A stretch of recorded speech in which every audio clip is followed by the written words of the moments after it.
बचपन में सिखाया कि धराधाम सत्य है। संत कहते हैं कि बचपन में सिखाया कि धराधाम सत्य है। बचपन में सिखाया कि धराधाम सत्य है। जब जन्म हुआ तभी ये माता है, पिता है, फूफा है, हाँ बुआ है, भाई बंधु, सभी को, सभी परिवार से, संसार से, सभी से परिचय कराया। बचपन में सिखाया कि धराधाम सत्य है और जवानी में बताया कि अर्थ काम सत्य है। जवानी में बताया कि अर्थ काम सत्य है। जवानी में बताया कि धन ही सब कुछ है, धन कमाओ, पैसा कमाओ, पैसे ही सब कुछ है, पैसा से ही सब कुछ संसार चलना है और कुछ नहीं है। पैसा नहीं है भैया, धन नहीं है तो कुछ नहीं है। फिर भी संसार को नहीं बताया। और जब पंछी पिंजरे से उड़ गया तब बताया कि राम नाम सत्य है।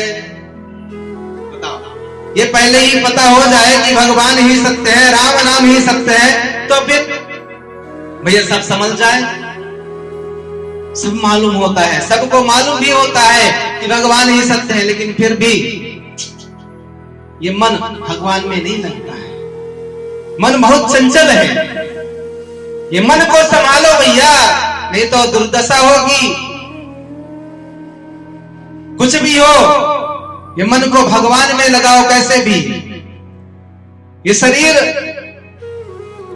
देखो, जब कोई इतना तक ही, जब कोई मृत्यु को प्राप्त होता है, मरते समय में परिवार के लोग क्या करते हैं? जब मरते समय में सभी लोग को बुला लेते हैं, ये मरने वाले हैं, खाट में पड़े हैं, मरने वाले हैं, सभी लोग आ जाओ, देख जाओ। नहीं तो कितने समय के साथी हैं पता नहीं, सभी लोग आ जाते हैं, सभी से परिचय कराते हैं कि देखो देखो ये दामाद है, ये बेटी है, ये नातनी है, हाँ सभी से परिचय कराते हैं, रिश्तेदारों से परिचय। बेचारा देखता है मृत्यु के समय फाटे पड़े पड़े, और वहीं फिर संसार में वो उसी समय प्राण छोड़ जाते हैं, वहीं फिर संसार में आ जाता है। पुनरपि जननम पुनरपि मरणम पुनरपि जननी जठरे शयनम, पुनः फिर संसार में आ जाता है। अब कुछ लोग ये सोच रहे होंगे कि चलो कोई बात नहीं, अच्छा ही तो है, एक तरह से हम उसी परिवार में फिर आ जाएंगे, फिर भगवान की भक्ति कर लेंगे, कोई बात नहीं।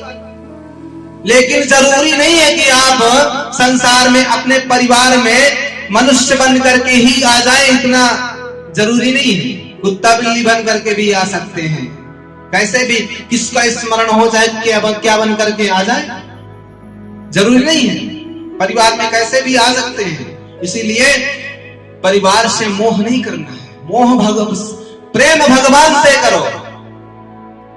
स्मरण हमेशा भगवान का रहे। अंत समय में अंते यामति सागति, अंत समय में यदि भगवान का स्मरण हो गया तो संपूर्ण जीवन संभल गया। 2 दिन का ही जीवन है, कहते हैं ना, जीवन 2 दिन का, एक जन्म एक मृत्यु, 2 दिन संभल गया तो संपूर्ण जीवन संभल गया।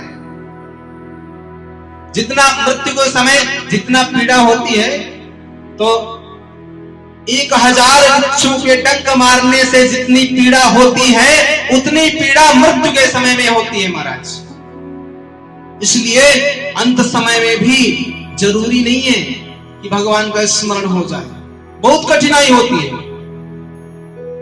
जन्म जन्म मुनि जतन कराई, अंतराम कहीं आवत नाही, अंतराम कहीं आवत नाही। जन्म जन्म मुनि जतन कराई, जन्म जन्म मुनि जतन कराई, अंतराम कहीं आवत नहीं। क्यों? क्योंकि अंत समय की पीड़ा सभी कोई सहन नहीं कर सकता है। इसलिए फिर क्या करें? अब हम बता रहे हैं, संत लोग कहते हैं कि भगवान में लग जाओ, अभी से भगवान का चिंतन करो। तो भक्त कहते हैं ठीक है, अब जब अंत समय में भगवान का स्मरण आना ही नहीं है तो क्या करें? मान लीजिए हम वैष्णव हो गए, दीक्षा ले लिए, गुरु मंत्र ले लिए, नियम करने लगे, नित्यानुसंधान नियम करने लगे, नित्य पूजा पाठ अर्चन वंदन मंत्र जाप करने लगे। अब मान लीजिए कि अंत समय में फिर भी हमें भगवान का स्मरण नहीं हुआ, तो क्या करेंगे? पक्का थोड़ी है भगवान का स्मरण हो ही जाए, क्या गारंटी है हो ही जाएगा?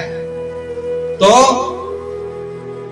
वाराह पुराण में भगवान स्वयं कहते हैं कि यदि वातादि दोषेण भक्ता मां च विस्मरेत, यदि वातादि दोषेण, यदि वात पित्त दोष कफ आदि के कारण भक्ता मां च विस्मरेत, अंत समय में भक्त मेरा विस्मरण कर देता है, भक्त को मेरा स्मरण नहीं होता है, तो हम स्मरामि मद्भक्तम्, मैं स्वयं अपने भक्त का स्मरण कर लेता हूं।